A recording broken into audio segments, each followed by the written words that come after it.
देते हुए सबको साथ लेके चलना चाहिए। इसलिए कहता हूं वैष्णव के बाजू बहुत लंबे होते हैं, वो महाबाहु होता है, बड़ी भुजाओं वाला, क्योंकि उसको सबको साथ लेके चलना है। तो एक भगवान का भक्त था, उसका नियम था कि वो रोज लोगों को भोजन अपने आश्रम में भंडारा कराता था, रोज भोजन खिलाता था। कथा बड़ी समझने की है। सबको भोजन कराता था,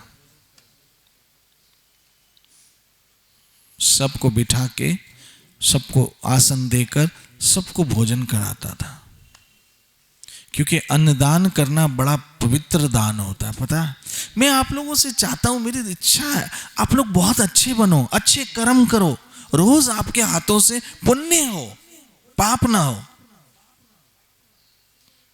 आपके हाथों से पुण्य हो। और याद रखना, पुण्य करने में कोई ज्यादा खर्चा नहीं होता है।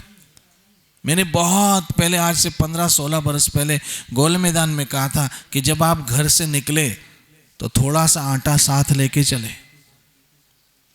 उस थोड़े से आटे में थोड़ी शक्कर डालें अगर है घर में तो, और उसको फुटपाथ के किनारे या जाड़ के पास किसी चोटियों को डालिए।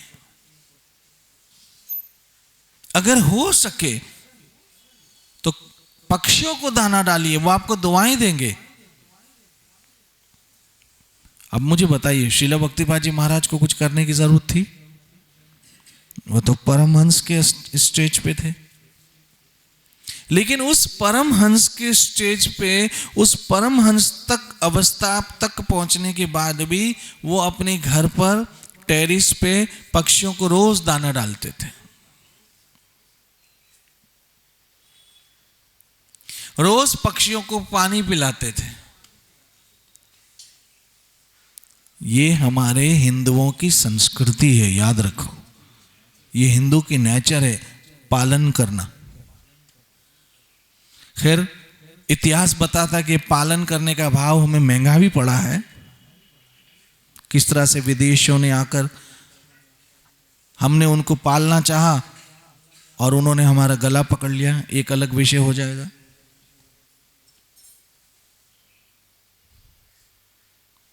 लेकिन पालना ये भारतवर्ष की संस्कृति है। आप रोज कीजिए, रोज नियम बनाएं। लेकिन मुझे पता है आप लोग में रोज करने की हिम्मत नहीं, आप लोग की शक्ल मुझे दिखती ही नहीं रोज करने की। मैंने आपको 2 चपाती का कहा था, वो भी भूल गए। क्या करोगे? खाते समय आपको ये नहीं लगता कि कोई इंसान भूखा भी होगा? हे भी खावा, हे भी खावा, हे भी खावा, हे भी खावा, हे भी खावा, मैं सबका खा जाऊं। आज का इंसान क्या को सोचता है? आज के इंसान का फंडा है, मैं सबका खा जाऊं, मेरा जो खाए वो अंधा हो जाए। मैं सबका खा जाऊं, मेरा कोई ना खाए, जो खाए वो अंधा हो जाए। मैंने आप लोगों को कहा था, जब आप आओ 2 चपाती का, और माताएं हैं आप, बहनें, आप अन्नपूर्णा का प्रतिनिधित्व करते हो। अपने घर से 2 फुलके बना के लाए, यहां जमा कर दिए, यहां से किसी गरीब को खिला दिए। लेकिन पहले फुलके आते रहे, फिर बाद उसमें ब्रेड आया, फिर ब्रेड आते आते पाव आया, अब पाव आते आते, अब पाव से पता नहीं क्या आने वाला है। अब पाव से ऐसा आएगा, पानी खाओ। दान पुण्य करना सीखो, अपनी शक्ति के अनुसार सीखो। अब 1 चुटकी आटा में क्या जाएगा आपका, बोलो? जैसे वो फिल्म का डायलॉग मुझे याद आ, 1 चुटकी सिंदूर की कीमत तुम क्या जानो। तो मुझे ये याद आ रहा है कि 1 चुटकी आटे की कीमत तुम क्या जानो, पता नहीं कितनी वो चूंटियां खाएगी, कितनी चूंटियां खाएगी, आपके हाथों से कितना पुण्य होगा। और जब मैं बताऊं अन्नदान की क्या महिमा, ये श्रद्धा का श्लोक चल रहा है, ये सब हिस्से हैं श्रद्धा के। जिनको श्रद्धा है वो सब करते रहते हैं, दान पुण्य धर्म, अच्छे इंसानों के लक्षण है ये सब। खाली राम राम राम राम राम राम राम राम करना और पराया माल, वो वैष्णव मैं आपको नहीं देखना चाहता हूं कि राम राम जपना पराया माल अपना। वो वैष्णव आपको नहीं देखना चाहता हूं मैं आपको योगी नहीं उपयोगी देखना चाहता हूं, कि जो इंसान के लिए तो उपयोगी हो, साथ साथ जानवरों के लिए भी उपयोगी हो, साथ साथ पशु पक्षियों के लिए भी उपयोगी हो।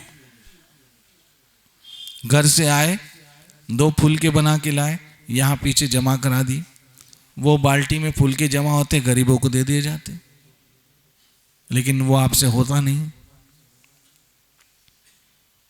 घर वालों के लिए बनाओगे, उनको खिलाओगे, लेकिन किसी और की सेवा हो, ये पॉसिबल नहीं है। कई बार तो हमारी ये हालत है, फ्रिज में पड़ी पड़ी सब्जियां सड़ जाती है, लेकिन किसी गरीब के पेट में नहीं जाती। तो आपसे यही कहता हूं कि एक चुटकी आटा, एक चुटकी शक्कर डालकर चूंटियों को डाल दो, बड़ी दुआएं देगी। उससे ज्यादा शक्ति है तो चिड़ियों को, कबूतरों को, कौवों को दाना डालिए, बाजरा गेहूं जो है डालिए, थोड़ा, एक मुट्ठी डालिए, एक मुट्ठी में 50 ग्राम भी नहीं आएगी, 50 ग्राम 2 रुपए के भी नहीं आते, लेकिन उसका पुण्य कितना प्राप्त होगा वो आपकी कल्पना से परे है।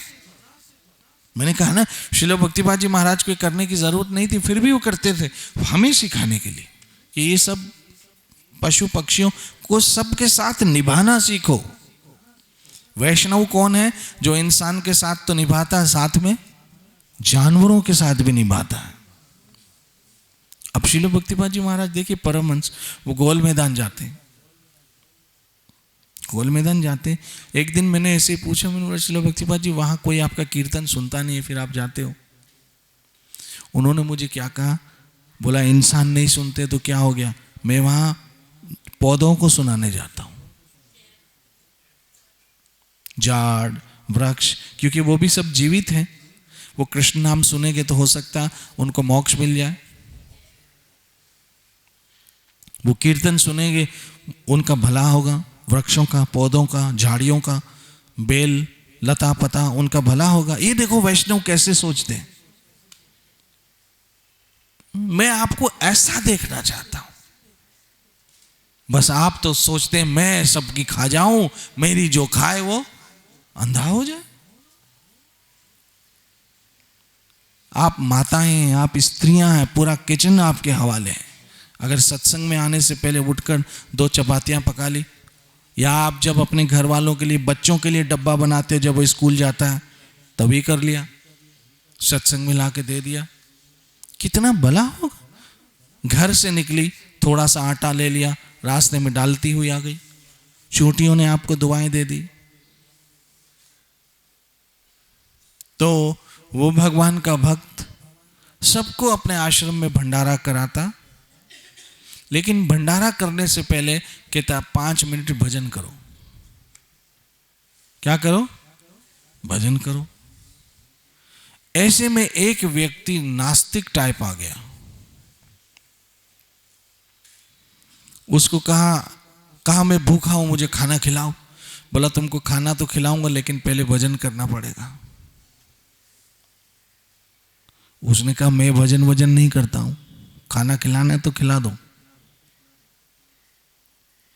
उसने कहा हमारे आश्रम का नियम है, तुमको पहले भजन करना पड़ेगा फिर ही खाना खिलाएंगे। उसने कहा भैया देखो मैं भजन नहीं कर सकता हूं, मुझसे भजन होता नहीं है, अगर तुमको खिलाना है तो खिलाओ खाना, नहीं तो मैं जा रहा हूं। उस आदमी को उठा दिया, बोला उठो भागो, नहीं खिलाएंगे तुमको खाना। ऐसे धक्के मार के निकाल दिया,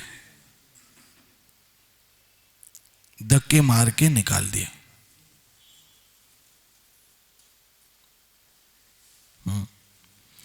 दूसरे दिन वो भक्त भगवान के दर्शन करने गया सुबह अपने मंदिर में, तो देखा भगवान की जो शक्ल है वो थोड़ी उतरी हुई है।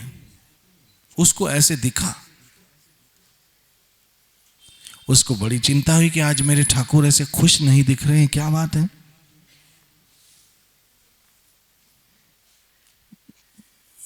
मेरे ठाकुर आज ठीक लग नहीं रहे हैं, मुंह उतरा हुआ है, ऐसे क्यों है?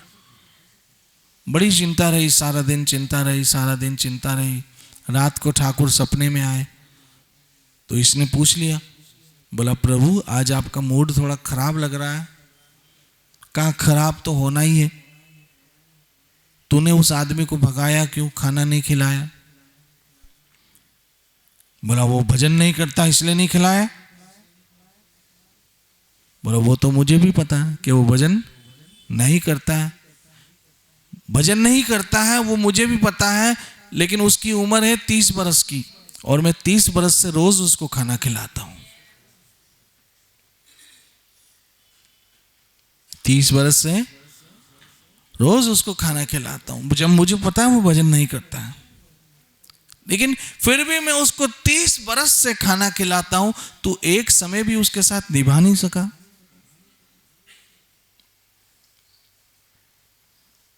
तू एक समय भी उसके साथ निभा नहीं सका? निभाना सीख तू सबसे, जैसे मैं सबसे निभाता हूं, चाहे चंडरा हो वो, मैं मतलब भगवान। भगवान ने कहा जैसे मैं निभाता हूं चाहे चंडरा हो तब भी मैं निभाता हूं, उसको भी साथ लेके चलता हूं, कहीं वो पीछे ना छूट जाए। दया करना सीख, क्योंकि तुम वैष्णव हो। अगर हम सबसे निभाना सीख जाए तो कितने बड़े महान बन जाएंगे।